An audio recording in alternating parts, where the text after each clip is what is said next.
Ms. Emma, your sister Olivia is here to see you, the nurse announced cheerfully, wheeling in a woman who looked exactly like me.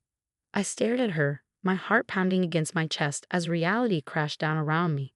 That wasn't Olivia. I was Olivia. I'd been Olivia for 28 years until I woke up from a 6-month coma to find my twin sister had stolen my identity. How are you feeling today, Emma? She asked, her voice dripping with fake concern. She even perfected my slight southern accent, the one I picked up during college in Georgia. The one she used to mock relentlessly. Stop it, I whispered, my voice still raspy from months of disuse. Stop pretending to be me. The nurse shot me a worried look before quietly excusing herself, leaving me alone with my identity thief, my twin sister, my former best friend. Emma, the doctor said you might be confused when you woke up, she said, reaching for my hand. I yanked it away. I'm not Emma, I'm Olivia, I insisted, fighting to sit up straighter in my hospital bed. You're Emma. We're identical twins, but I'm the older one. I'm the one with the birthmark on my left shoulder. I'm the one who studied marine biology in Georgia. I'm the one, who had a terrible accident 6 months ago, she interrupted smoothly. The trauma has clearly affected your memory, Emma. I'm worried about you. My hands shook as I reached for the water glass beside my bed.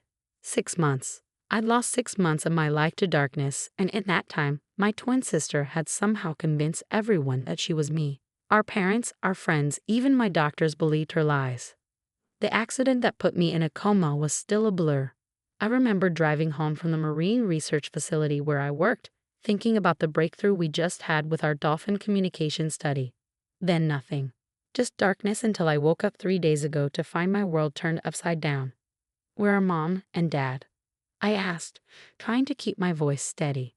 They'll be here soon, she replied, smoothing her perfectly styled hair, my hairstyle, the one I'd worn for years. They're very concerned about your confusion. I bet they are, I muttered. Did you tell them how you forged my signature to access my bank accounts? How you moved into my house? How you somehow convinced my workplace that you were me? Her smile never wavered, but her eyes hardened. Emma, these paranoid delusions aren't helping your recovery. Dr. Matthews is very concerned about your mental state. Dr. Matthews, my doctor for the past 10 years, another person Emma had somehow fooled into believing she was me. The thought made me sick.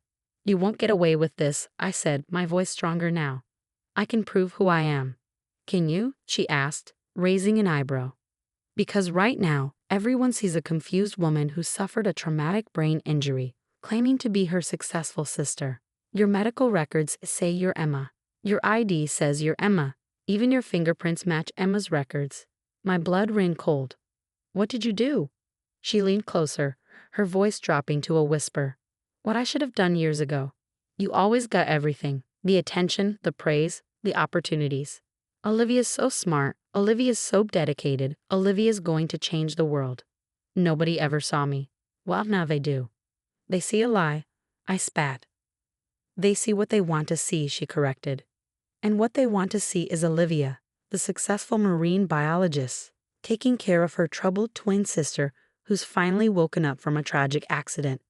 The door opened and our parents rushed in. Mom's eyes were red from crying, and Dad looked 10 years older than I remembered. Emma, sweetheart, Mom exclaimed, hurrying to my bedside. We came as soon as Olivia called. How are you feeling? I looked at my sister, Emma wearing Olivia's life like a stolen coat, and saw the warning in her eyes.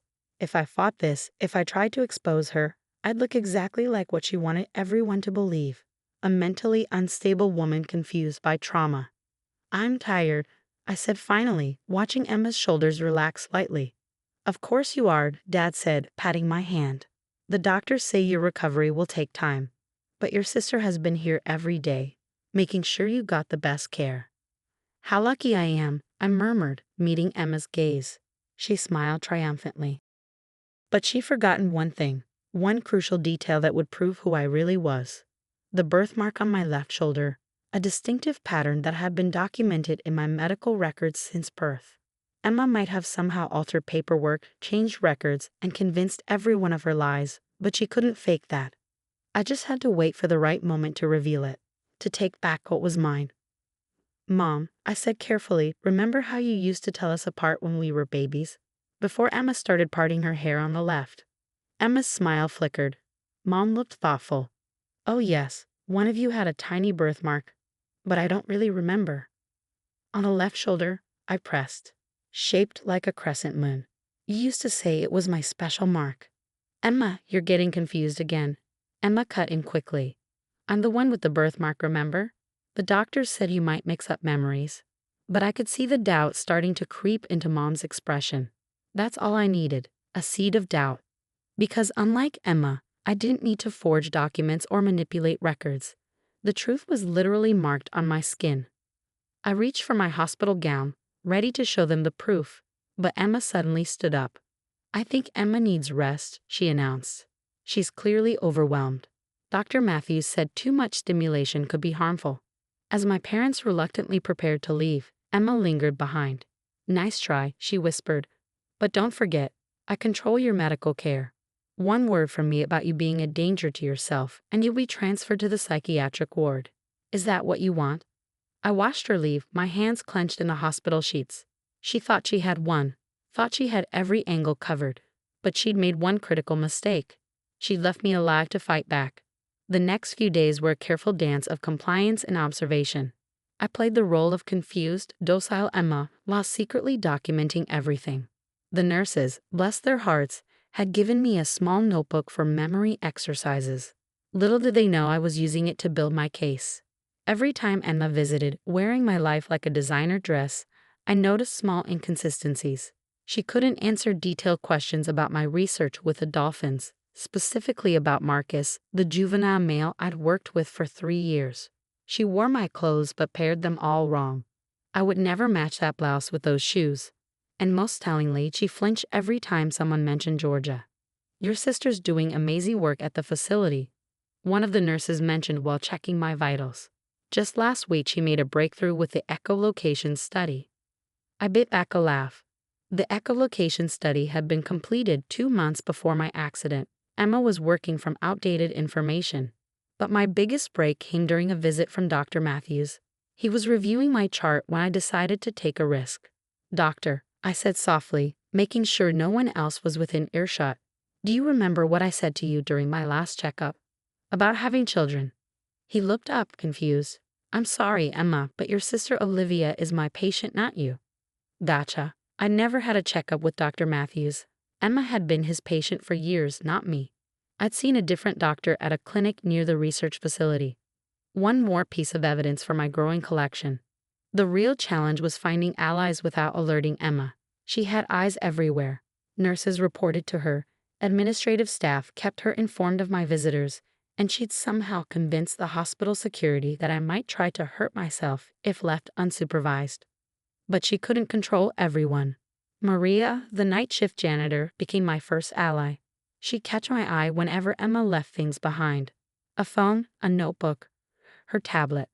One night, she managed to swipe Emma's phone long enough for me to see the notifications. Emails from my research facility about incomplete reports. Messages from my colleagues asking technical questions she couldn't answer. A reminder about Marcus's feeding schedule that she clearly missed. Your sister, Maria whispered one night while mopping. She comes here very late sometimes. After visiting hours. Goes through your medical charts. Changes things. I nodded, adding this to my notebook. Thank you, Maria.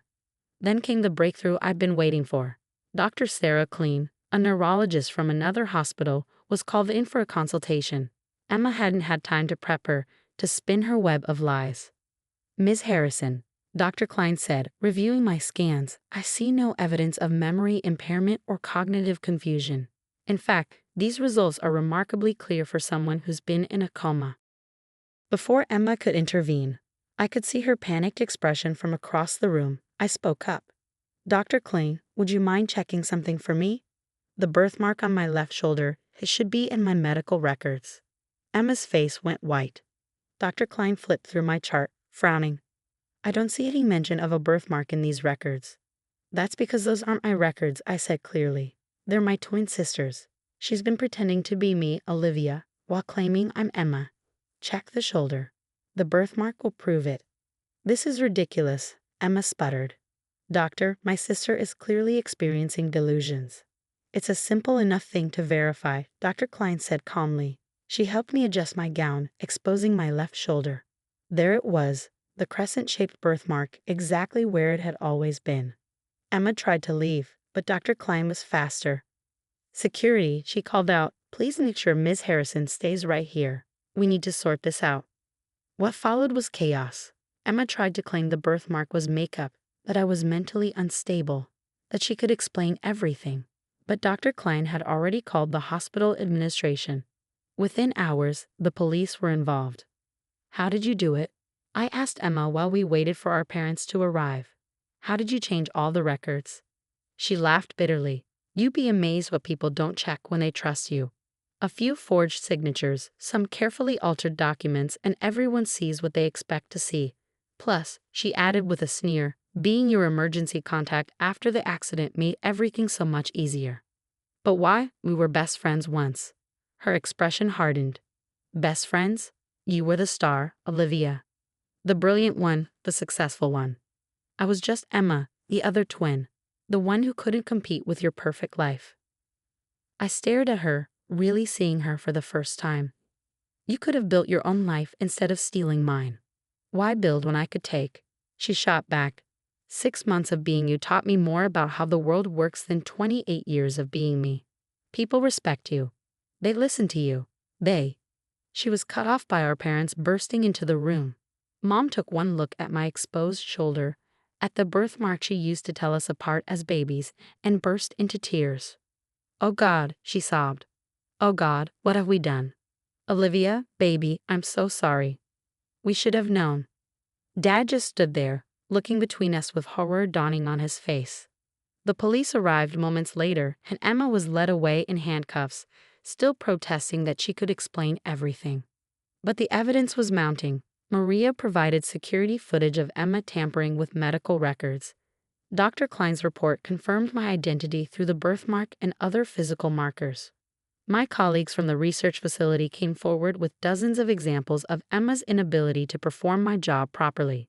As I watched them take my sister away, I felt no satisfaction, only sadness. Emma had spent 6 months living my life, but she'd never understood what really made it valuable. The relationships I built, the trust I'd earned, the work I poured my heart into. She'd worn my life like a costume, never realizing that identity isn't just about names and papers. It's about who you are at your core. Dr. Klein sat with me after everything calmed down. You'll need time to recover, she said gently, not just physically, but from this betrayal. But your mind is sharp, your memories are intact, and your identity is secure. You're going to be okay. I touched the birthmark on my shoulder, the simple crescent moon that had saved me from losing everything. I know, I said. I've always known who I am, even when no one else did. But as I lay in my hospital bed that night, I couldn't help wondering about Emma. Had I somehow contributed to her desperate act by not seeing her pain sooner? Could I have prevented this if I'd been a better sister? Those questions would have to wait. First, I had a life to reclaim. 6 months after Emma's arrest, I stood in front of my research facility, taking a deep breath before walking through those familiar doors. While Emma faced criminal charges for identity theft and medical fraud, I had spent months rebuilding my life piece by piece. The dolphins recognized me immediately. Marcus, my special project, clicked and whistled excitedly as I approached his tank. Unlike humans, dolphins can't be fooled by identical appearances. They recognize individuals by their unique sonar signatures. Emma had never understood why Marcus refused to work with her. He missed you, Dr. Peterson, my mentor, said softly. We all did. The real you. The facility had kept my position open, supported by overwhelming evidence that Emma had been incompetent in her attempts to do my job. The echolocation study was back on track, and my colleagues welcomed me back with open arms and understanding smiles. But the hardest part wasn't reclaiming my professional life. It was dealing with the family fallout. Mom had fallen into a deep depression, blaming herself for not recognizing the truth sooner. Dad threw himself into legal proceedings, determined to make things right. And Emma sat in a cell, refusing to speak to anyone but me. I hadn't visited her yet. Couldn't bring myself to face the sister who had tried to erase me. But today was different. After settling back into my work routine, after proving to everyone that I was truly myself, I finally felt strong enough to confront her. The prison visiting room was cold and sterile. Emma sat across from me, wearing an orange jumpsuit instead of my stolen clothes. She looked smaller somehow, diminished without her borrowed confidence. "You came," she said, her voice barely above a whisper. "I did." I studied her face, my face, yet somehow completely different now. "Why did you really do it, Emma?" "The whole truth this time." She stared at her hands, twisted together on the table. "Do you remember when we were 10, and I won that art competition? Mom and Dad were so proud, talking about how talented I was. But then you won the science fair the next week, and suddenly my achievement was old news. It was always like that. Everything I did was overshadowed by you." "That's not," I started, but she continued. "When you had your accident, I just snapped. I saw an opportunity to finally be the successful one, the accomplished one. I thought if I could just be you for a while, I'd understand what made you so special. But what? But I couldn't do it. Your work was too complex, your relationships too deep. Everyone expected things from me, from you, that I couldn't deliver. It was exhausting, trying to be someone I'm not." I felt a surprising surge of pity. "You never had to be me, Emma. You just had to be yourself." "Easy for you to say," she laughed bitterly. "You've always known who you are." "Have I?" I leaned forward. "Do you know why I worked so hard, pushed myself to achieve so much? Because I was terrified of being just one of the twins. I wanted to stand out, to be more than just your mirror image. We were both trying to be more than what people saw on the surface." Emma's eyes filled with tears. "I'm sorry," she whispered. "I know it doesn't fix anything, but I am truly sorry." I reached across the table and took her hand, the first time we'd touched since I'd woken from the coma. "I know. And I'm sorry too for not seeing how much you were hurting." After the visit, I drove to our parents' house. They were trying to cope in their own ways. Mom had started therapy. Dad had joined a support group for families affected by identity theft. They looked up hopefully when I walked in. "How is she?" Mom asked, wringing her hands. "Lost," I replied honestly. "But maybe now she can start finding herself instead of trying to be someone else." Dad cleared his throat. "We found these in the attic," he said, pulling out a box of old photographs. "From before everything got complicated." We spent the evening looking through them, two identical little girls with different smiles, different dreams. Emma's artistic talent shone through even in childhood, her drawings and paintings capturing emotions I never could express. We had been so different, yet somehow we'd lost sight of the beauty in those differences. "Look at this one," Mom said softly, holding up a picture of Emma and me at our high school graduation. We were hugging, genuinely happy for each other's achievements. Where did we go wrong? How did we not nurture both of your gifts equally? "We can't change the past," I said, "but we can learn from it." Over the next few months, I threw myself into both my work and healing my family. The dolphin research progressed remarkably. We made breakthroughs in understanding their emotional intelligence and capacity for forgiveness. Sometimes I felt like Marcus was teaching me more about moving forward than any human could. Emma's sentence was reduced in exchange for her cooperation and clear signs of remorse. She started art therapy in prison, creating powerful pieces about identity and self-worth. When she sent me her first painting, a haunting self-portrait showing two faces merging into one, I hung it in my office, a reminder of how far we both come. 1 year to the day after I woke from my coma, I stood on the beach near the research facility, watching the sunset. My shoulder birthmark, once just a quirk of genetics, now felt like a badge of survival. Emma would be released soon, starting fresh with intensive therapy and a support system we were all committed to maintaining. "Dr. Harrison," one of my new interns approached hesitantly. "Marcus is doing something unusual with the echolocation patterns. Would you like to see?" I smiled, touching my birthmark briefly. "Yes, I would. And please call me Olivia." As I walked back to the facility, I thought about identity, how it's both fragile and unbreakable, how it can be stolen but never truly taken, how it grows stronger through adversity.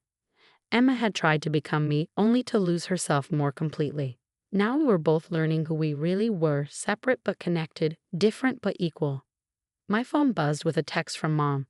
"Family dinner this Sunday. We can video chat with Emma." "Count me in," I replied.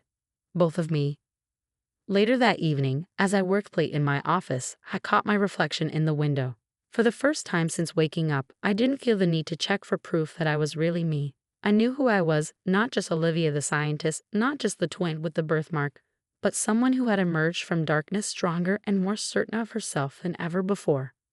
Emma had tried to take my identity, but in doing so, she had helped me understand it better than ever. Sometimes you have to lose everything to realize that who you are can never truly be stolen.